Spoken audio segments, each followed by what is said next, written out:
டேஸ்டியான மட்டன் குழம்பு. மட்டனை நம்ம நல்லா வாஷ் பண்ணிவிட்டு குக்கரில் வந்து வேக போட்டுடலாம். கொஞ்சம் மஞ்சத்தூள் உப்பு போட்டு வேக வச்சிடலாங்க. தனியாக எடுத்து வச்சிடலாம்.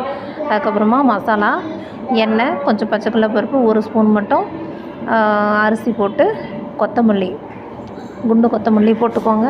2 வரமிளகா, சோம்பு, பட்டை, கிராம்பு போட்டு, சின்ன வெங்காயம், கருவேப்பிலை, கொத்தமல்லி தழை கொஞ்சமாக போட்டு நல்லா வதக்கி விட்டுடலாம். உப்பு கொஞ்சம் சேர்த்து வதக்கிக்கோங்க. நல்லா வதங்கட்டும். அதுக்கப்புறமா ஒரு 4 தக்காளியை கட் பண்ணி இதில் ஆட் பண்ணிக்கலாம்.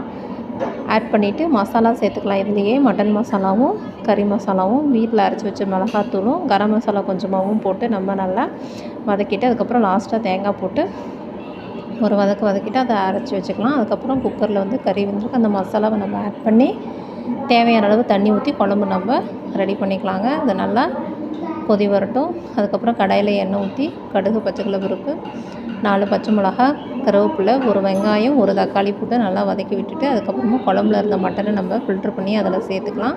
இதில் மறுபடியும் நம்ம மட்டன் மசாலா, கறி மசாலா நம்ம ஆட் பண்ணிக்கலாம்.